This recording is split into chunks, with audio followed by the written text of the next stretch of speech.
Do you hear them? Do you hear the bells?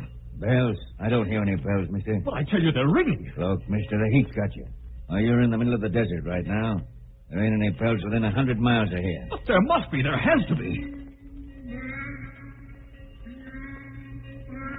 Murderer? No! No! No!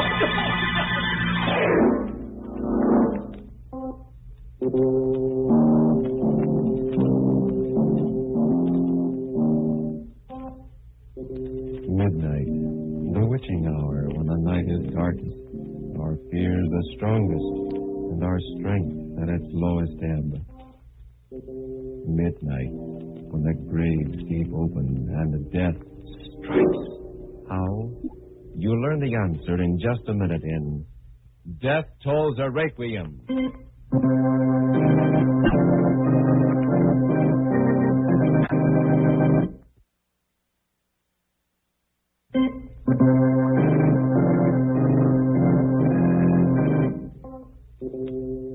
And now, Murder at Midnight. Tales of mystery and terror by radio's masters of the macabre. Our story by Max Ehrlich is Death Tolls a Requiem.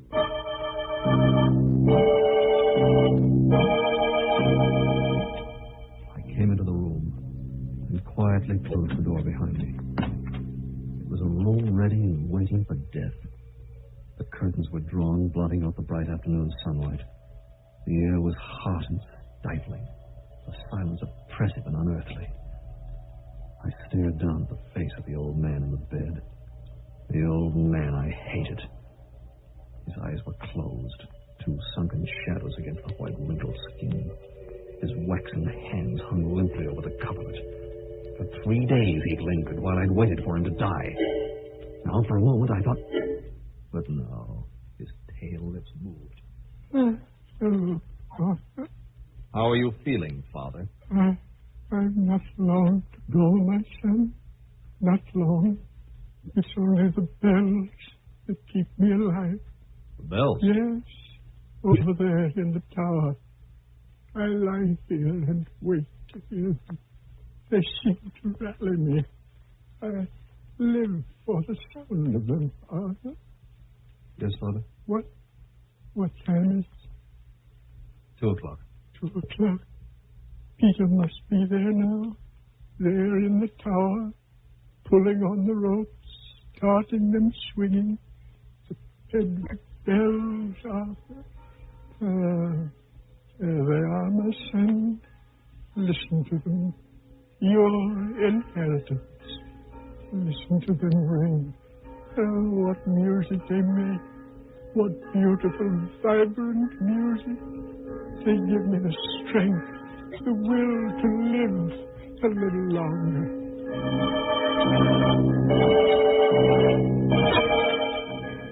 How I hated him, this sentimental old fool, my father.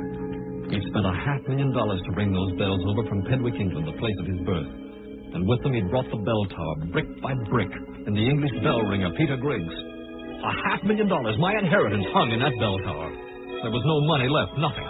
My father'd lost everything, left me nothing. Nothing but those accursed bells. Ding dong, ding dong. They seemed to mock me, taunt me, jeer at me. I hated the very sound of them. But the old fool in the bed babbled on. Oh, my son, those bells bring back the past to me.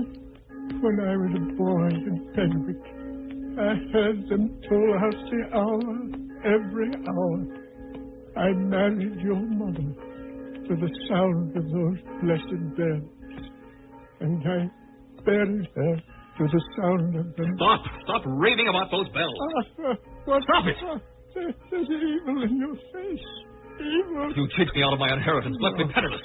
You cheated me, do you hear? No. Listen to the bells. Yes, they know. Can't you hear them jeering at me, mocking at me? You're penniless, they're saying. Penniless. Penniless.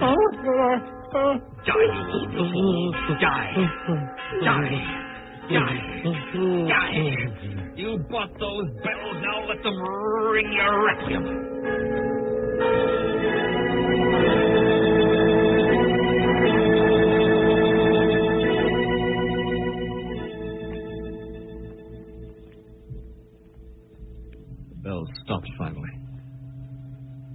father lay there, dead. I turned from his white, still face and half-walked, half-stumbled toward the bell tower across the grounds of our estate. Something stronger than myself drew me to it. I entered the tower and stared up into the gloomy belfry. Yes, there they were, the bells, gleaming dimly in the half-light, their bronze mouths yawning down at me. And then as I stared up at them, I heard a step behind me. Who's there? Why, 'tis only me, Mr. Brooke. 'Tis only Peter. Oh, I didn't see you standing there in the shadow. So you've come in to look at my little brood, eh? You've come to admire my 3 children. Yes. Ah, Mr. Brooke, in all the world there are no finer bells than my wee babies. 'Twas none other than Christopher Hodgson himself who cast them in the 17th century. Aye, the master himself. My father rung them, and his father before him, and his father before him. And these are the bells my father paid $500,000 for. Aye, and he got them cheap, sir. These are historic bells, known to all of England. And the folk of Old Pedwick parted with them hard. They gave him as a gift, you might say. Your father gave the town an orphan asylum and a hospital. And now he has the bells. And now they'll hang up there forever. Aye, and 'tis well, for they're in good hands. Your father is of Old Pedwick, sir, and like me, he loves the bells and knows what they say when they talk. Peter, my father will never hear the bells again. What do you mean by that, sir? He died 15 minutes ago. Huh? Oh, Mr. Brooke, he's dead? Yes. Oh. Dust we are, and to dust we shall return. So 'tis written, and so shall it be. Oh, he was a fine man, sir. Thank you, Peter. Both me and my children up there. We'll miss him. Aye, we'll miss him so. Oh, little Davy. Big George.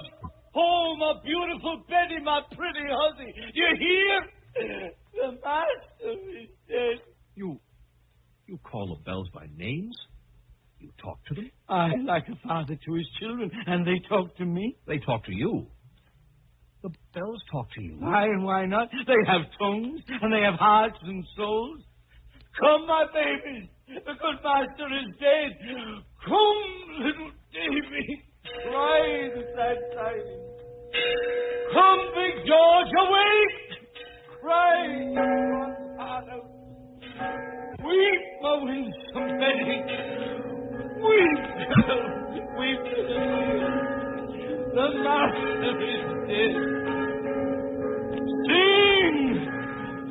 Sing a sad song, my lady one, my beloved one. Higher and higher. Weep, my babies. Pour out your tears. Cry out to the countryside. The master is dead. I watched him, fascinated, as he pulled one rope, then another, and worked another bell by means of his foot thrust through a loop in a third rope. The bells rang and clanged, throbbed and echoed, beat against my brain in jangling tones and overtones. I looked up at them as they swayed, and their mouths seemed to accuse me of my father's death. I couldn't stand it. I couldn't stand it any longer. I turned and ran from the bell tower.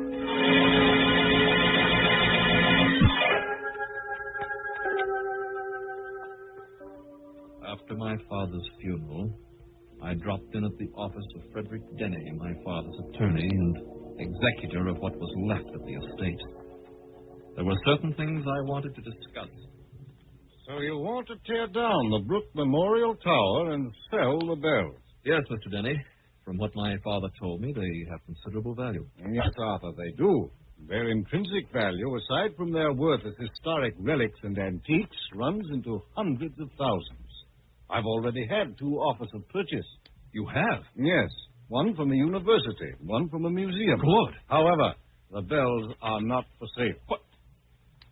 Mr. Denny, you know the condition of the estate. Why, Why, I'm penniless. Dad left me nothing. Nothing. Unless I can realize something from the bells. I'm sorry, Arthur, but the terms of your father's will are quite specific. Then I'll break the will. I'm my father's rightful heir, and whatever I can sell those bells for belongs to me. I'm sorry, my boy. I drew up this will myself, and I can assure you it's airtight. There was nothing I could do. Nothing. I was beaten, and I knew it. And day after day, night after night, every hour on the hour, I heard those blasted bells. Ding-dong, ding-dong. They mocked me, taunted me, jeered at me, laughed at me.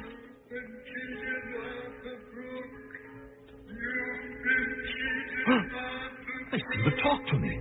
They talked to Peter, the bell ringer, and now they talk to me. Mocked me. Every hour, on the hour. Oh, I hated them, cursed them, blocked my ears against them, but they kept on ringing and ringing and ringing until I thought I'd go mad. Finally, I could stand it no longer. I had to silence those hateful bells once and for all. I had to still their cursed tongues forever. That night late, I went to the bell tower, fevered, in a kind of frenzy, determined to blot out their voices somehow. I entered the bell tower. Peter was there ringing the bells. Peter! Stop ringing those bells! Stop it, I say! Huh? Stop the bells? Yes, now!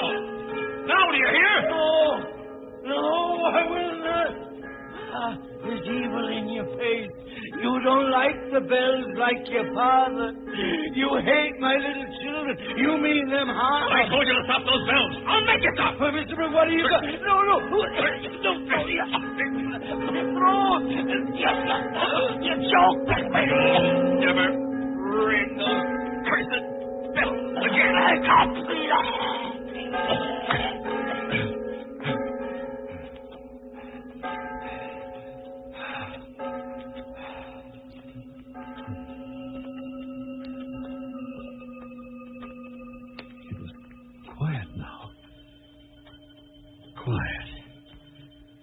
The bells were still.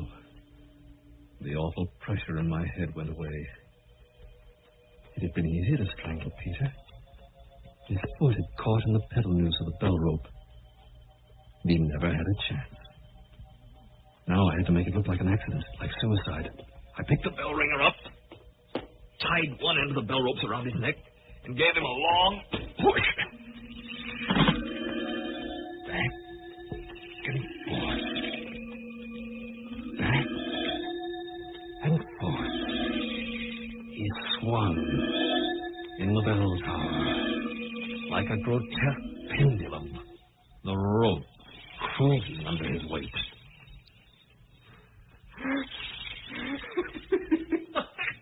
Well, little Davy up there, Big George, pretty Betty, why don't you talk now, eh?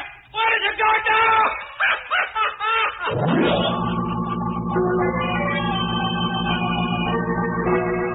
The man going mad with the sound of the bells, shaking his fist and laughing at his bronze torturers as he stops them from striking 12 for Murder at midnight.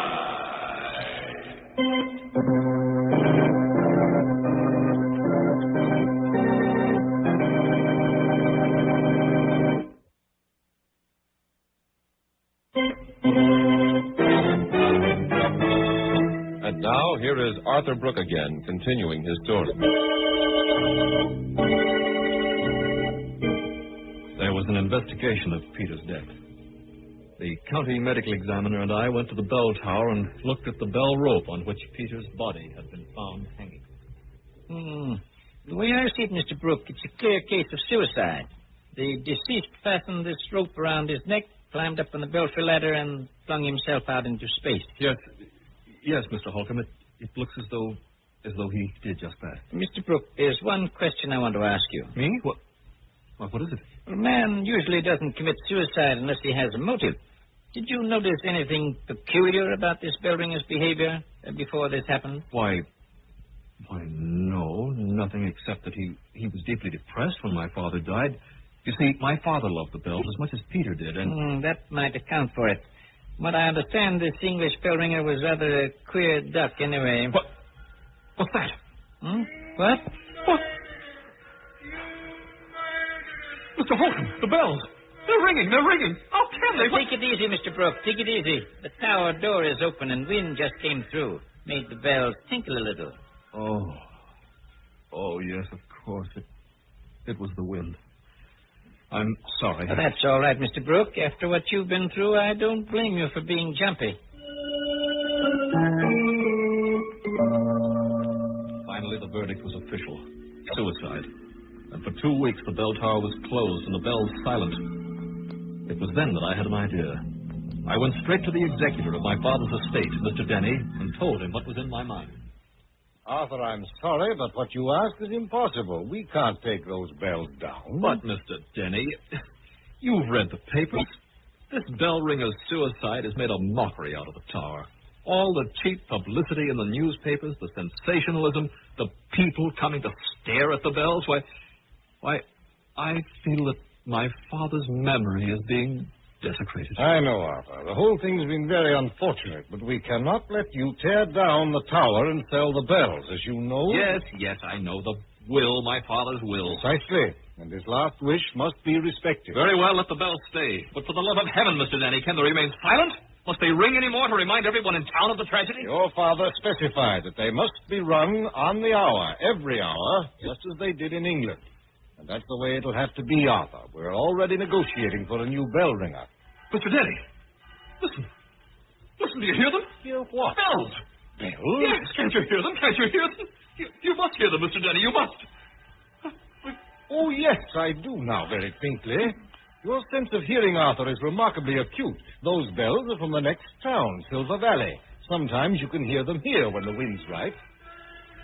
Oh, why don't they stop? Why don't they stop talking? Talking? Bells talking? What do you mean? Nothing. Look here, Arthur, something's wrong. You're on edge, ill. Why don't you go away for a good long rest? Say a month or so. It'd do you good. Go away? Yes, why not? Rest. That's what I need. Rest and quiet. Away from the bells.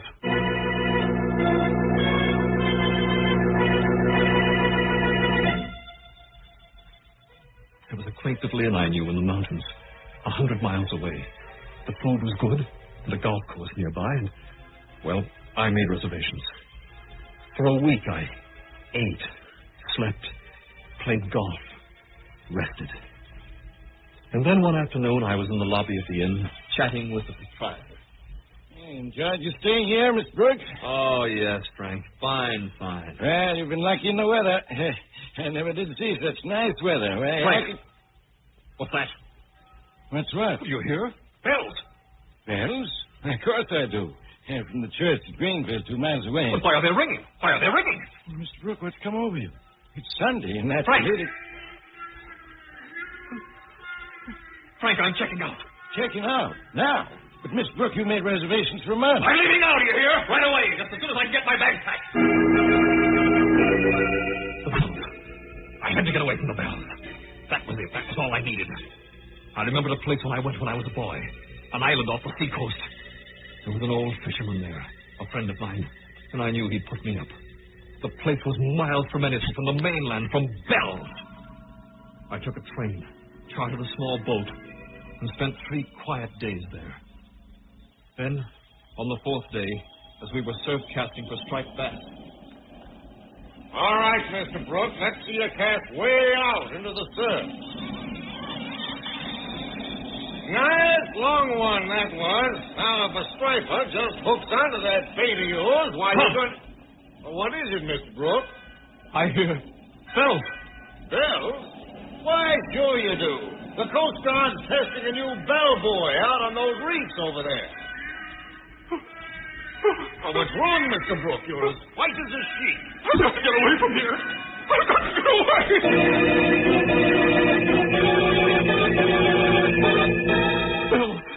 Bells. Everywhere I went, they pursued me, ringing their accusations in my ears. I left the island, got into my car, drove. I didn't know where I was going. I didn't care. I just had to get away from those bells.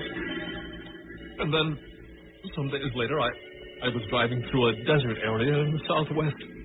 I was deep in the desert, reeling off mile after mile on the highway when suddenly from far off I heard bells. I set my teeth, gripped the steering wheel tight. Enough is enough. I'd fight them now. Fight them to the bitter end. I wouldn't let the master be tear me apart, drive me mad. No! I had to beat them, and I'd do it now! I drove on and on and on, and the bells followed me. They must come from a train running parallel to the highway somewhere over the rim of the desert.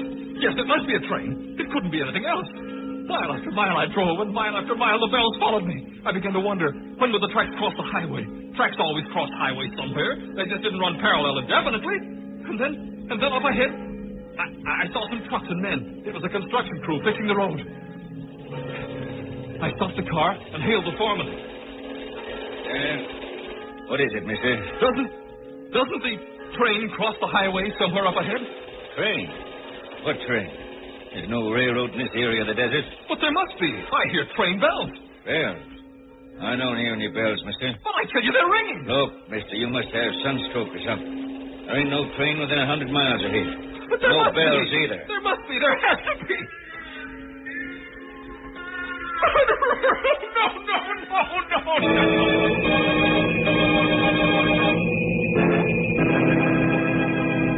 No. Now I knew what I had to do. I had to go back to the estate, back to the Brook Memorial Tower, and destroy the accursed bells I'd inherited. I had to close their bronze mouths, pull out their wagging tongues, smash their glittering faces. They had possession of me. They were driving me out of my mind. I had to free myself of them once and for all. Only then would I be at peace. I headed for home. And every mile, every hour, the bells pursued me, ringing in my ears day and night, pounding and relentless.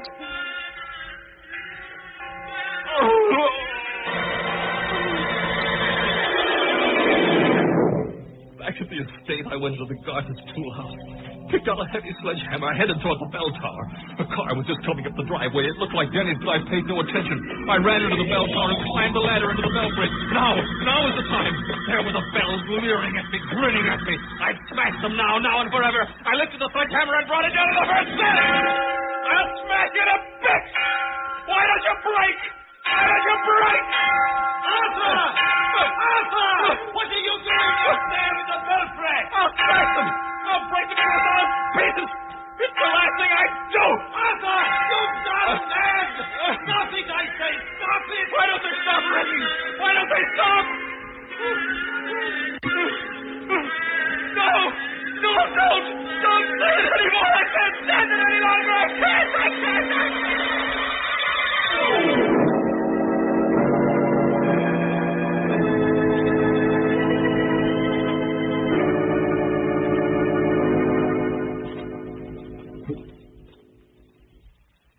Dr. Williams, I must compliment you on this mental institution of yours. It's run very efficiently. One of the finest in the state. Thank you, Professor. Oh, by the way, it must be close to midnight. I didn't expect to stay here this late, but it was so interesting. What is the time, anyway? Well, I don't have a watch on me, Professor, but... just a second. Listen. The bells! There they go again! There they go! Can't you hear them? Stop them! The time now, Professor Alvin, is exactly midnight. How do you know that, Doctor? That patient you just heard, Professor, the one who just cried aloud, is a very remarkable case. A human timepiece. He has no watch, of course, but every hour on the hour, he hears bells. He hears bells every hour on the hour? Precisely, Professor Alvin.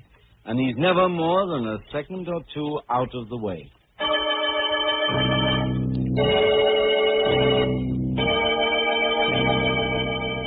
And so a man lies on a bed in a padded cell and hears the bells ringing, every hour on the hour, just as he once heard the real bells strike 12 for... Murder at midnight.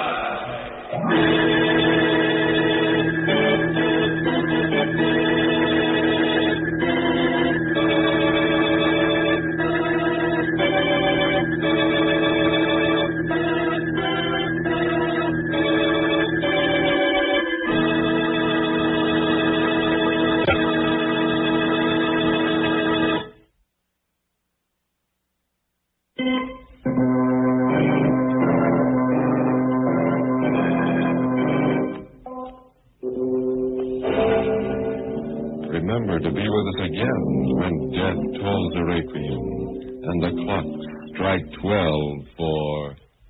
Murder at midnight.